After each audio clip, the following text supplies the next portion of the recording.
இன்றைக்கி இந்த வீடியோவில் அரிசி உளுந்து எதுவுமே இல்லாமல் இன்ஸ்டண்ட்டாக செய்யக்கூடிய பஞ்சு போல் ரொம்பவே சாஃப்டான ஒரு தோசை தான் எப்படி செய்கிறதுன்னு பார்க்க போகிறோம். இந்த தோசை கூட உங்களுக்கு விருப்பமான சட்னி வச்சு சாப்பிடும்போது, சாம்பார் குருமாலாம் வச்சு சாப்பிடும்போது ரொம்பவே சூப்பராக டேஸ்டியாக இருக்கும். கண்டிப்பாக ட்ரை பண்ணி பாருங்கள். இதை நம்ம சிம்பிளாக செஞ்சு முடிச்சிடலாம். இப்போ வாங்க இந்த தோசையை எப்படி செய்கிறதுன்னு பார்க்கலாம். இந்த தோசை பண்ணுறதுக்கு நான் இங்கே 1 கப் அளவு ரவை எடுத்து வச்சுருக்கேன். இந்த ரவை வறுத்த ரவை, வறுக்காத ரவை, எந்த ரவை வேணாலும் சேர்த்து செய்யலாம். ரொம்பவே சூப்பராக இருக்கும். இது கூடவே 1 கப் அளவு அவல் எடுத்து வச்சுருக்கேன். நான் இங்கே கொஞ்சம் திக்கான வெள்ளை அவல் எடுத்திருக்கேன். நீங்கள் லேசான வெள்ளை அவல், சிவப்பு அவலில் கூட இந்த தோசை செய்யலாம். ரொம்பவே சூப்பராக வரும். இது கூடவே 1 கப் அளவு தயிர் எடுத்து வச்சுருக்கேன். கொஞ்சம் புளிப்பான தயிராக பார்த்து எடுத்துக்கோங்க. ரொம்ப புளிப்பான தயிர் வேண்டாம், ஓரளவுக்கு புளிப்பு இருக்கிற மாதிரி பார்த்து எடுத்துக்கோங்க. இது கூடவே 1 டீஸ்பூன் அளவு பேக்கிங் சோடா, அதாவது சோடா உப்பு எடுத்து வச்சுருக்கேன். இது சேர்க்கும்போது தோசை ரொம்பவே சாஃப்டாக வரும். இதுக்கப்புறமா இந்த மாவுக்கு தேவையான அளவு உப்பு எடுத்து வச்சுருக்கேன். அவ்வளோதான் இதுக்கு தேவையான பொருட்கள். இப்போ இந்த தோசையை நம்ம செய்யலாம் வாங்க. இந்த தோசை பண்ணுறதுக்கு இந்த அளவுகள் தான் ரொம்ப முக்கியம். 1 கப் ரவைக்கு 1 கப் அவல், 1 கப் தயிர் கரெக்டாக இருக்கும். இந்த அளவுகளில் நீங்களும் எடுத்துக்கோங்க. உங்ககிட்ட மெஷரிங் கப் இல்லைன்னா நீங்கள் உங்கள் வீட்டில் இருக்கிற ஏதாவது கப் இல்லைன்னா டம்ளரில் அளந்து எடுத்துக்கோங்க. நான் இங்கே இந்த மாதிரி 250 ml அளவுள்ள கப்பில் அளந்து எடுத்திருக்கேன். உங்களுக்கு எந்த அளவு வேணுமோ அந்தளவு நீங்கள் அளந்து இந்த மாதிரி எடுத்து வச்சுக்கோங்க. இப்போ இது எல்லாத்தையும் நம்ம ஊற வச்சுக்கலாம். நாம் எடுத்து வச்சுருந்த ரவையில் அது மூழ்கிற அளவு தண்ணி சேர்த்து இந்த மாதிரி ஊற வச்சுக்கோங்க.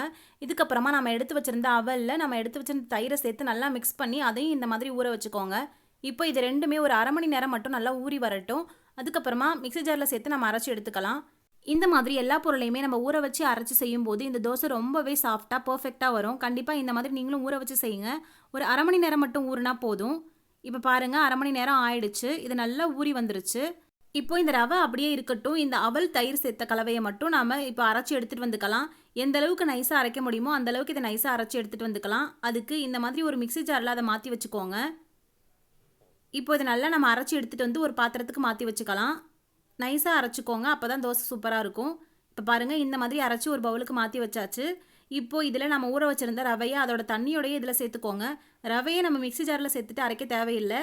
இதை அப்படியே இதில் சேர்த்துக்கோங்க.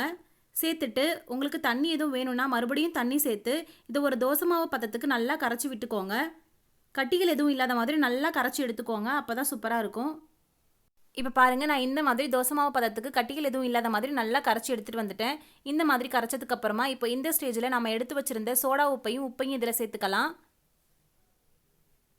இப்போ இந்த சோடா உப்பை சேர்த்ததுக்கப்புறமா மறுபடியும் இதை நல்லா கலந்து விட்டுக்கோங்க. மாவில் இந்த சோடா உப்பும் நல்லா மிக்ஸ் ஆகிற அளவுக்கு இதை நல்லா கலந்து எடுத்துக்கோங்க. அவ்வளோதான். இந்த மாவை இதுக்கு மேலே நம்ம ஊற வைக்கவோ புளிக்க வைக்கவோ தேவையில்லை. இப்போ இதை நம்ம தோசை செய்ய ஸ்டார்ட் பண்ணிடலாம். இந்த தோசை பண்ணுறதுக்கு ஸ்டவ் ஆன் பண்ணி இந்த மாதிரி ஒரு தோசைக்கல் அடுப்பில் வச்சுக்கோங்க. இந்த கல் சூடானதுக்கு அப்புறமா உங்களுக்கு எந்த அளவு மாவு வேணுமோ அந்தளவு எடுத்து இந்த கல்லில் நல்லா ஸ்ப்ரெட் பண்ணி விட்டுக்கோங்க. நான் இங்கே இந்த தோசையை ரொம்ப மெலிசாவும் இல்லாமல் ரொம்ப திக்காவும் இல்லாமல் மீடியம் சைஸில் தோசையாக ஊற்றிக்கிறேன். நீங்கள் உங்களுக்கு எந்த அளவு வேணுமோ அந்தளவு மாவு சேர்த்து தோசை எடுத்துக்கோங்க.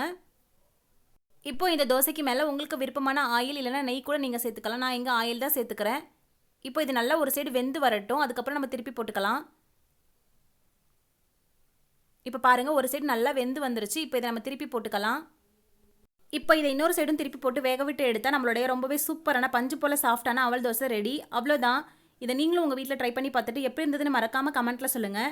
இந்த வீடியோ உங்களுக்கு பிடிச்சிருந்ததுன்னா லைக் பண்ணுங்கள், ஷேர் பண்ணுங்கள். இந்த மாதிரியான நிறைய வீடியோஸ்க்கு மறக்காமல் ரச்சு விலாக்ஸ் சேனலை சப்ஸ்கிரைப் பண்ணிடுங்க. இன்னொரு சூப்பரான ரெசிபி வீடியோவில் நாம் மீண்டும் சந்திக்கலாம்.